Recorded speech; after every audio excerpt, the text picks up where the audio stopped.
I appreciate y'all giving me the opportunity today to bring one of our students for a project that's really near and dear to my heart as the foundation director. When I first started at LSU E, one of the first jobs I got was put together the URSI symposium, and I thought, what is an URSI symposium? I had no idea what they were talking about, and I learned from Dr. Nunez that he brought this idea to our community college in 1996 from, I think, Missouri Western, where he'd been before. Jade has brought with her a fellow classmate that I just met when he got into my dirty car. Don can attest to that.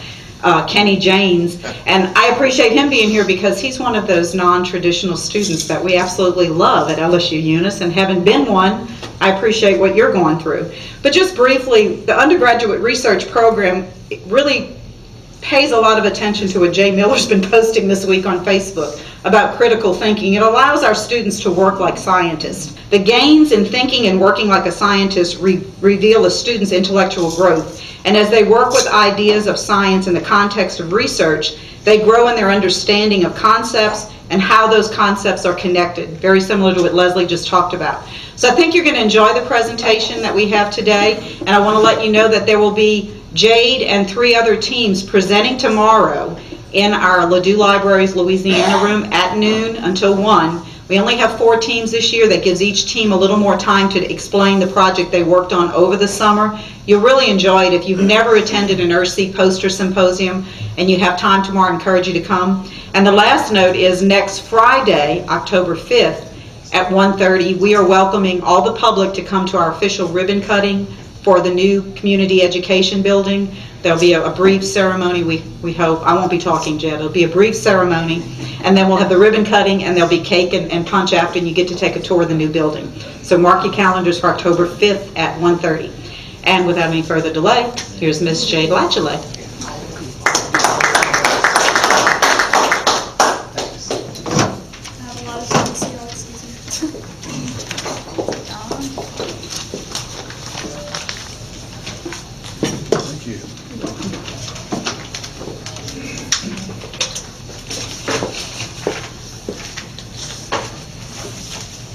Hi, I'm Jade Latiolais. I'm a student from LSU in the radiology program. And today I'm going to be talking about my URSI project that I'm going to be presenting tomorrow at noon. So we're going to be talking about the Latch Catheter, and the inventor is my dad, Kevin Latiolais. He works at OGH in the Cath Lab. I'm going to talk a little about the history of catheters. The first human catheter was done by Mr. Forsman in 1929.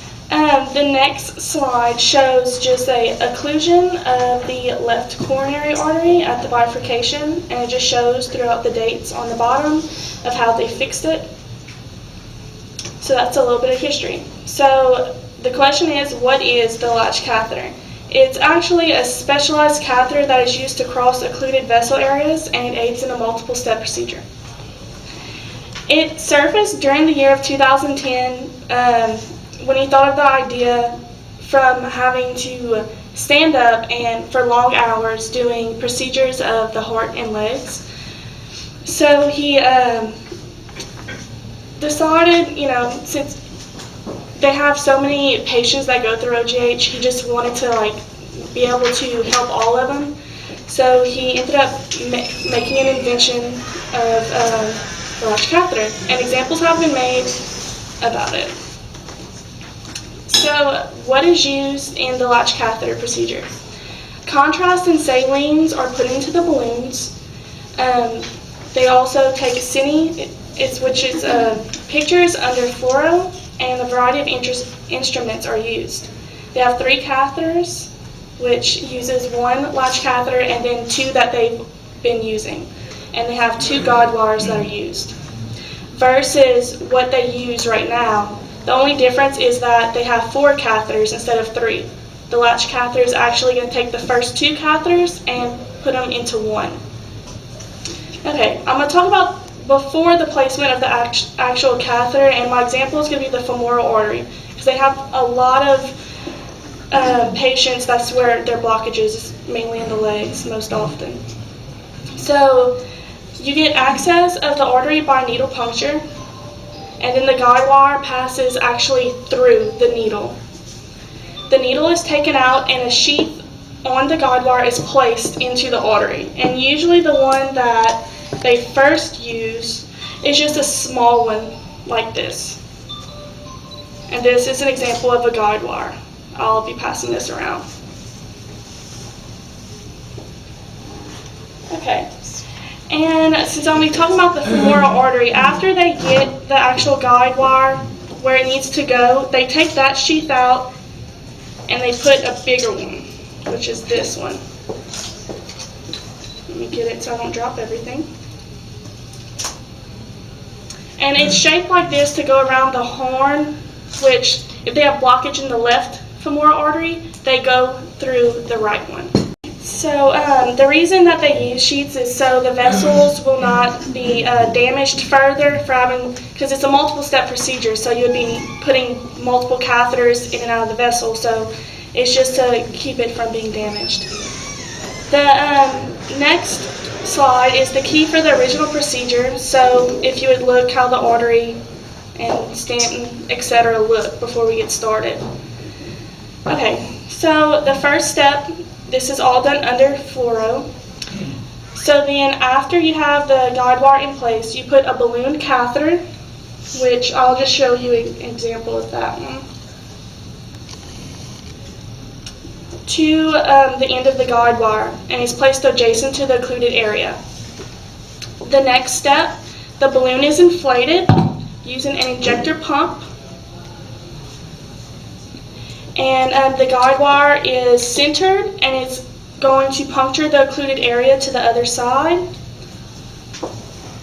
Then the balloon is going to be deflated, the catheter is taken out, and the guide wire is still in place of where it was previously. The next step, a regular catheter is going to be placed on the guide wire through the occlusion. The catheter that we just put in stays, and the guide wire is going to come out. And the reason for that is because we're going to be able to put a larger guide wire through for the next steps because the previous one is too small. So then that catheter is going to be taken out, and that guide wire, the larger one, stays in place. So the next step, you're going to be using, I'm passing it around, the actual catheter that's going to be used for the next step. It's a balloon catheter that you're going to stick on the larger guide wire, and the balloon is inflated in the occlusion. And the reason why they have certain balloon lengths, it all depends on the length of the occlusion. So when the balloon is inflated, the plaque is pushed to the artery walls, and the balloon will be deflated after that, and it's going to be taken out, and the guide wire stays. The stented catheter, which is one that I have right here, is actually a balloon catheter with a stent placed on top of the balloon.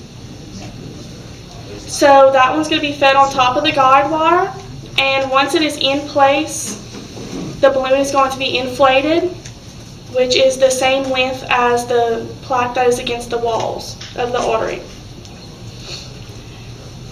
When the balloon is inflated, the stent is actually going to stay the exact size as the inflated balloon, and after it's that size, it will not go back to the original size. So it punctures the artery walls in order for you to have blood flow, which is the reasons for having this procedure done.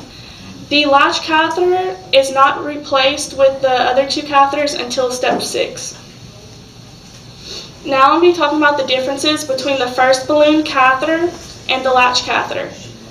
Once you inflate the first balloon catheter and deflate it, the reason why you cannot push that through the occlusion is because the balloon does not go back to its normal size. So with the latch catheter, you can actually inflate it and deflate it and still push it through the occlusion, and that's the reason why the balloon catheter is not as well. I'm going to actually pass around some stents. It's just they have different kinds, but these are two different ones. Has this procedure been tried? They, I don't know exactly if they actually done it, but it has to go through steps. So what my dad has said is going to be coming, starting to come out this month. So then they'll be able to actually use it in surgery. I was wondering if it had to go through a process like a drug or something. Yes, sir. So does it use a different balloon? I'm actually going to send it over. Actually, this balloon on the Latch Catheter is it's a low profile balloon, and it's very, very small. And this one that I will be sending through, was just an example that was made, so there is a few things that have been changed, but this was their first making of it.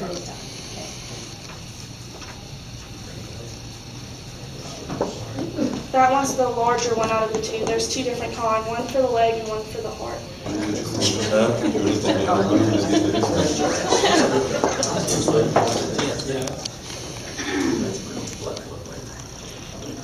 It's all great, man. It just hope you never have to use that thing.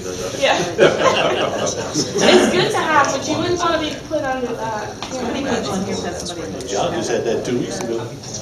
John? In the heart. Chip, you had it? Yeah. Oh, you had this one? Sometimes I heard her say this, I don't know if she carried it right. You mean he's going to receive his patent, or the product will be produced? The patent's already done, and the product's to be produced. Did he make a deal with the drug company? My dad's actually coming to the URSI meeting tomorrow, so if y'all have I was just questions wondering who like that. was producing the product to be sold. I have no clue. If it was That would your be a dad question or- for my dad. Yeah.